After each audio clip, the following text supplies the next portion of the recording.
My mother is a huge movie nut, especially classical horror movies from when she was a kid growing up in Brooklyn.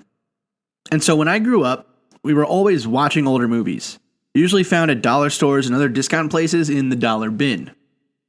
And one of my all-time favorite movies is called Silent Night, Bloody Night, directed in 1972 by Theodore Gershuni.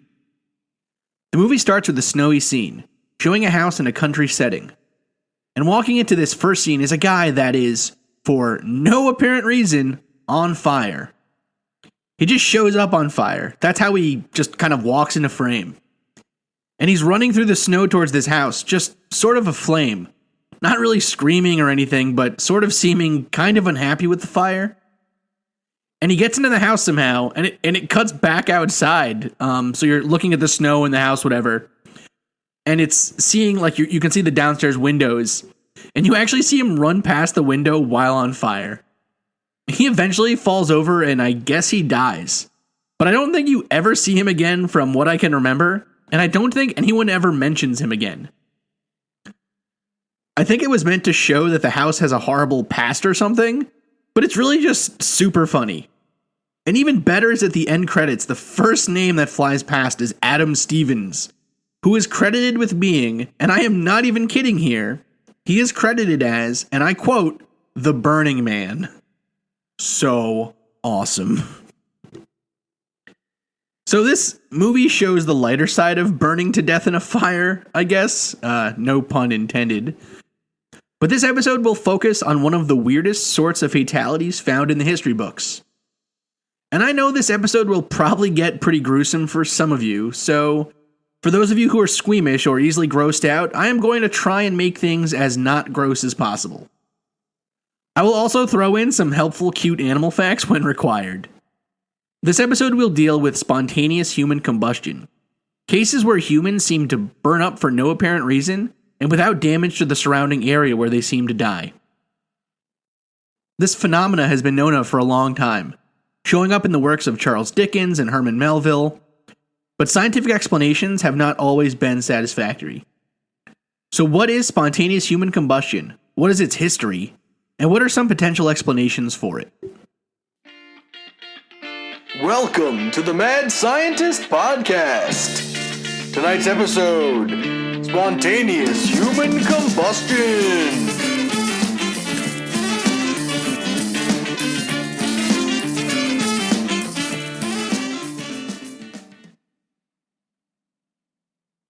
Imagine you are sitting at home, it's late at night, and you've had a hard day, and so you decide to take a break by throwing back a couple of beers.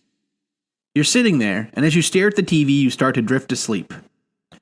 The TV hums in the background, and as your eyes close and you seem to fall asleep, suddenly you realize that you feel a strange heat emanating from your legs. Eventually the heat grows into an itching, then a burning, then an almost excruciating pain. You look down and terribly, horribly, you realize that your leg appears to have begun to melt from the inside. But miraculously, the couch you're sitting in and your clothes seem to be completely unaffected. You scream, but because there's no one around to hear, this strange, seemingly invisible heat overtakes you. Now, this seems like a horrible dream sequence, something that maybe was dreamed up in the mind of Edgar Allan Poe. But cases like this of spontaneous human combustion are documented to have actually happened. And in many cases, there has been seemingly no damage to the house or surrounding furniture. Spontaneous human combustion has been discussed as a sort of mystery, at least since the seemingly first scientific account by Paul Rowley in the journal Philosophical Transactions of 1731. I think it's worth going over his entire story here. So he says, quote, "The Countess Cornelia Bandy, in the 62nd year of her age, was all day as well as she used to be, but at night was observed when at supper to be dull and heavy. She retired, was put to bed, where she passed 3 hours and more in familiar discourses with her maid and in some prayers. At last falling asleep, the door was shut. In the morning, the maid, taking notice that her mistress did not awake at the usual hour, went into the bedchamber and called her, but not being answered, doubting of some ill accident, opened the window, and saw the corpse of her mistress in this deplorable condition. 4 feet distance from the bed was a heap of ashes, 2 legs untouched, from the foot to the knee with her stockings on. Between them was the lady's head, whose brains, half of the back part of the skull, and the whole chin were burnt to ashes, amongst which were found 3 fingers blackened. All of the rest was ashes, which had this particular quality, that they left in the hand, when taken up, a greasy and stinking moisture. The air in the room was also observed cumbered with soot flowing in it. A small oil lamp on the floor was covered with ashes, but no oil in it.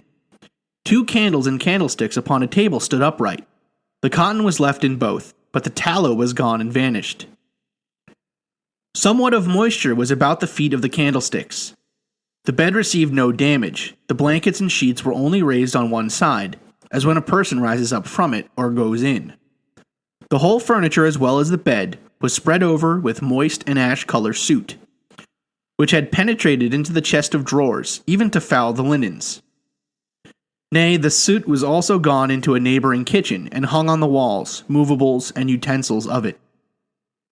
From the pantry a piece of bread covered with that soot and grown black was given to several dogs, all of which refused to eat it. In the room above, moreover, taken notice that from the lower part of the windows trickled down a greasy, loathsome, yellowish liquor, and thereabout the smelt a stink without knowing of what, and saw the soot fly around. So, time for our first cute animal quote. A group of kittens is called a kindle of kittens. A group of hedgehogs is called a prickle. A group of flamingos is called a flamboyance. And a group of pugs is called a grumble. A grumble of pugs. The best.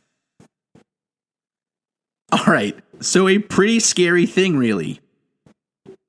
So the facts here seem to be that this woman was consumed by some sort of flame, becoming charred into soot, which then floated about the room. Strangely, the bedding or furniture in the room was completely untouched, and she seemingly did not cause a disturbance to the other people in the household, since no one else woke up to what normally would be a tumultuous event. Now, at the time, the explanation given was that lightning had somehow caused her to ignite and explode into a weak burning fire, which consumed her flesh but not the room around her. Somehow it was thought that lightning could have penetrated the windows or gotten in through the chimney, I guess. Spontaneous human combustion cases actually often are mixed up with this idea of ball lightning, some sort of atmospheric discharge of intense plasma that floats down to Earth and upon contact can cause ignition, from which there seems to be no actual source. Historically, a large number of these cases appeared at first glance to have a few commonalities to them. This led L.A. Perry in 1832 to suggest the following 6 common factors in these cases of human combustion. Number 1, the victims are chronic alcoholics. 2, they are usually elderly females. 3, the body has not burned spontaneously, but some lighted substance has come into contact with it. 4, the hands and feet usually fall off. 5, the fire has caused very little damage to combustible things in contact with the body. And 6, the combustion of the body has left a residue of greasy and fetid ashes, very offensive in odor. Alright, I think it's time for another cute animal fact. Every year, millions of trees grow thanks to squirrels just kind of forgetting where they put their nuts. Pretty cute. So, the link to alcoholism has often been taken as a cause for spontaneous human combustion. And in fact, during the Victorian era, it was almost believed that alcoholics suffered spontaneous human combustion as something of a punishment for their alcoholism, being consumed by the flames of hell in a sudden burst. However, it also seems easy to suspect that potentially these people just got so drunk one night that they passed out, a spark caught on their clothing, and they died without realizing it. Other things on that list could also be used to explain the same sort of thing. For instance, that the victims are elderly. Also, the residue, and the hands and feet, all of these things are almost expected for a fire. I would think that the extremities of the body are probably the last ones to burn up, for instance, especially because they are the lowest in fat content. Before we get to the science here, what are some of the other sorts of weird explanations given? Well, one is that somehow the human body generates an electrical spiritual energy. Something I suppose akin to a solar life force, which can short circuit and cause flames to spontaneously erupt in our bodies. Others include, of course, ley lines, where humans are living on areas of supposed high energy, and that this energy is somehow becoming so locally intense at their bodies that they erupt into flames. And of course, there is the forever popular aliens as an explanation. Although why they're choosing drunk old ladies to explode with their ray guns is anyone's guess. Needless to say, I think these other explanations are probably not correct and overall probably pretty terrible. Alright, so then what the heck is going on with these cases? First off, I think it's important to understand how combustion and fires work in the first place. Combustion is a chemical reaction where some fuel source is mixed with oxygen. Fuel sources are generally hydrocarbons, things that are made up of a chain of carbon with hydrogens decorating the outside of the carbon chain. So imagine something like a line of carbons with the hydrogen outside coating. Propane, octane, decane, hexane, all are simply different lengths of hydrocarbon chains, and all can burn extremely easily if given enough oxygen. What is actually happening when these molecules burn is the oxygen in the air is reacting with the carbon and hydrogen that makes up the fuel. The oxygen will break apart pieces of the carbon chain. And the oxygen, carbon, and hydrogen will then reform to create water, which is H2O, and carbon dioxide, CO2, which are the end products of any complete combustion process. If we want to know how much energy a chemical reaction will either need to happen, or how much energy it will release if it can happen on its own spontaneously, we look at the energy present in the chemical bonds in the species before reaction and after reaction. We sort of do an energy accounting. So for instance, each carbon-carbon bond has a certain amount of energy inside of it. Similarly, the bond between carbon and hydrogen, oxygen with another oxygen, etc., all chemical bonds have some energy that holds them together. When a reaction happens, we are breaking apart these bonds and releasing that energy. But then we are using some of that energy to make the new bonds of our products. So in the case of combustion, the energy we release by breaking the hydrocarbon chain and the oxygen is used to make water and carbon dioxide. In the case of combustion, it just so happens that the amount of energy in the hydrocarbon bonds is much higher than the energy needed to make water and carbon dioxide. So this leftover energy is released as heat. And in fact, the flame you see from burning something is simply the atoms in the air being excited by this very high amount of energy being released. This also means that there is enough energy for the combustion process to go, or to kind of keep burning, until it runs out of fuel. As I've said in previous episodes, and one of the most important things you can learn about the natural world is that nature is notoriously lazy. Chemicals like to be at the lowest energy state they possibly can. And so if you have a potential reaction that they can undergo to become, on average, less energy intensive, then that reaction will happen. This is why gasoline seems to spontaneously combust in the presence of enough oxygen.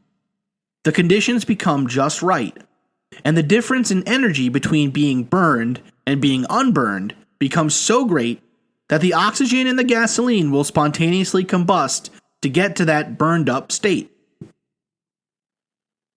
But when we talk about spontaneous human combustion, we aren't really talking about the same sort of combustion as occurs with gasoline, are we?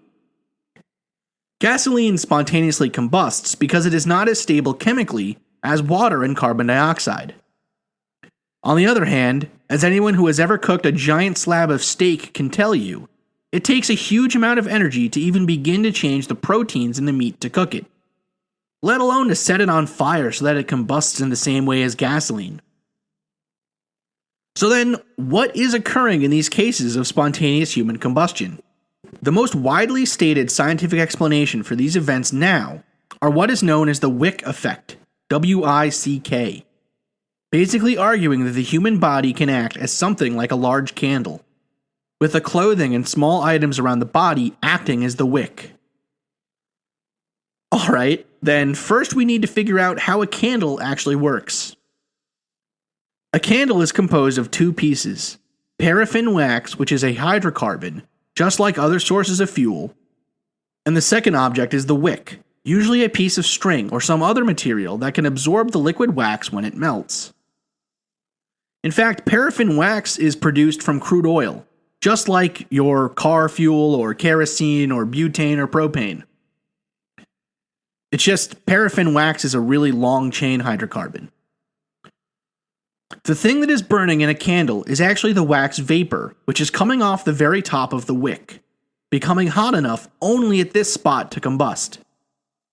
As the candle burns, the liquid wax is sucked up through the wick towards the tip, where it becomes hot enough to combust and create a flame. So a candle is actually a really interesting sort of chemical reactor, where the wax acts like a fuel source. The wax is heated and becomes liquid, where it's then transported up through the wick due to capillary action. Basically, the wick is hotter towards the flame, and because of that, the liquid wax will become sucked up towards the flame. The liquid wax is then heated by the flame, in turn causing it to vaporize and become hot enough that it can then combust, in turn generating further heat and a flame. The initial energy needed to burn the wax at the top of the wick is provided by you putting a lit match or flame to the wick. And after that, this process of liquid wax being transported to the wick top and then combusting is enough to keep the reaction going. Alright, so this is how a candle works, and some have proposed that this is the same sort of method that occurs via spontaneous human combustion. In this case, the tissue of the body, and specifically the fats and oils present in our outer body layers, act as the paraffin wax fuel source, and the clothes or blankets on the person act as the wick. As the body burns, the fats and oils become liquefied and move into the clothing or surrounding blankets via capillary action, just like the wax being sucked into the wick and become heated to vaporization and then combust. And just like a very large amount of wax can be consumed by a relatively small wick, in certain cases I suppose that the fats and oils in the human body could be consumed through combustion of a relatively small wick, such as clothing or a blanket near the person. But then why don't the surrounding items burn? Or why doesn't the flame transfer over to the surrounding structure of the home or furniture? And I think it's time for another cute animal fact. When a rabbit jumps and twists itself, kind of like out of excitement, they get really, really excited, it's called a binky. Alright, since the body fat is acting as the only source for combustion in these cases, I suppose it could be the case that the fire will only consume this fuel source, never getting hot enough to burn the surrounding furniture, but getting hot enough to melt and burn oils and fat. So how hot does fat need to be to actually burn? And how hot does paper or furniture need to get? Human flesh needs to reach a temperature of around 1400 to 1800 degrees Fahrenheit to ignite, at least according to some crematoriums I called during some very awkward phone calls. Cotton, on the other hand, needs to reach around 750 Fahrenheit to auto-ignite, which means it will combust simply in the presence of enough oxygen. However, beef tallow only needs temperatures of around 400 degrees Fahrenheit to produce a long-lasting flame. So potentially, if the person is fat enough, a flame could occur before the surrounding items begin to burn. Furthermore, alcoholism can actually lead to the presence of many combustible or flammable chemicals to be produced or found in higher values throughout the body, including acetaldehydes, ketones, and even the ethanol that they were drinking in the first place. The wick effect has actually been tested for the ability to create a low-heat flame that could burn up flesh on a clothed individual. In 1963, for instance, an experiment showed that human fat wrapped in cloth led to the creation of a slow-burning yellow flame and significant amounts of soot. Other cases have included murder scenes, where unfortunate individuals burned long enough to reduce certain parts of the body to cremains, while not destroying the surrounding area. I think probably the biggest evidence for this being a very likely spontaneous human combustion explanation is an experiment performed for the BBC program QED. In this show, they wrapped a pig's body in a blanket in a fully furnished room. The blanket was lit, and although it took a while for the body to ignite, it did eventually catch and burn down to soot. And even more interestingly, the surrounding room was undamaged, besides a TV that had melted. I actually found that video on YouTube and put it up on the Facebook page, so give it a look. It is pretty amazing. The video is called BBC, A Case of Spontaneous Human Combustion Part 2, if you aren't the Facebook type, and it's available on YouTube. Even more interesting is that the wick effect would explain the fact that a huge amount of soot is usually found around the body, as well as the fact that the extremities of the body are often untouched. If the body can burn up like a candle, then just like a candle, doesn't it require some initial spark to start up the fire? Yes, it absolutely would. However, I would say that house fires do happen all the time due to sparks or other discharges from unseen places. So I think it isn't unlikely that in some cases a blanket could catch and eventually begin the wick effect. But it does seem that in such cases, flame would need to be supplied continuously, unless there is a quick burning fuel source, such as alcohol fumes around the body. And since most of these cases involve alcoholics, then maybe it works that the flames do become hot enough to burn into cloth and start the wick effect. Another option, potentially, is that a small fire begins due to normal means, but upon finding the victim begins the wick effect, never becoming hot enough to move towards the rest of the house, but consuming the body before finally running out of fuel and dying down. And as stated back in the very beginning, one of the hallmarks of these historical spontaneous human combustion cases is that an ignition source has been found, but it is the burning of only the body that cannot be sufficiently explained in most cases. I think that most cases of spontaneous human combustion probably come down to something like the wick effect. But there are cases where things are just much weirder. Robert Francis Bailey was an alcoholic and vagrant in South London on 13th September 1967. At around 5:30 a.m., firefighters entered the derelict house where he was staying, to find him seemingly being consumed by flames from the inside out. Brigade Commander, Fire Brigade Commander, John Stacy said, quote, "When we entered the building, he was lying on the bottom of the stairs, half turned onto his left side, and his knees drawn up as though he was trying to bend the pain from his stomach. There was about a 4-inch slit in his stomach, and the flame was emanating from that 4-inch slit like a blowtorch. It was a blue flame." End quote. He also said, quote, "The flame was actually coming from the body itself, from inside the body. He was burning literally from the inside out, and it was definitely under pressure, and it was impinging on the timber flooring below the body, so much so that the heat from the flame was charged into the woodwork." End quote. The body had no burns except for near the 4-inch slit. Even weirder, the house he was in was derelict, without electricity or gasoline running through it. So how did this fire start? And why would it begin or seem to be only contained in his body? This seems to go against the wick effect, and probably some of the best possible witnesses for this sort of thing, firefighters, witnessed this event. I think the vast majority of these cases can be explained by the wick effect. But a case like the one we just mentioned, I think, is still not sufficiently explained by this phenomena. Something pretty weird seems to have happened there. Something that I can't explain. And if you have any ideas, I would love to hear them. Maybe this is a case where the alcohol he was drinking somehow became ignited, literally burning his guts until the firefighters arrived. I think anyone who has seen a YouTube video of someone getting a flaming drink served at a bar has seen how easily alcohol burns, especially on the face of a stupid college freshman away on spring break. But even though you can burn yourself pretty severely by inhaling the flames above burning alcohol, I don't know if it really makes sense for alcohol to literally combust inside of the stomach. Combustion, like I said, needs oxygen to occur, and in the stomach, where oxygen is not present in a huge quantity, I think even if a fire could occur, it would die out pretty quickly. So spontaneous human combustion looks like, for the most part, a pretty well explained sort of event. But those cases where things get really strange are still much harder to explain away. I think, though, that anyone at home worrying about catching fire while listening to this podcast can settle into the knowledge that they won't just catch flame for no reason. Although, you may not want to fall asleep next to the fireplace after downing a few shots. Thank you again for listening to the Mad Scientist Podcast. My name is Chris Cogswell. I am your host.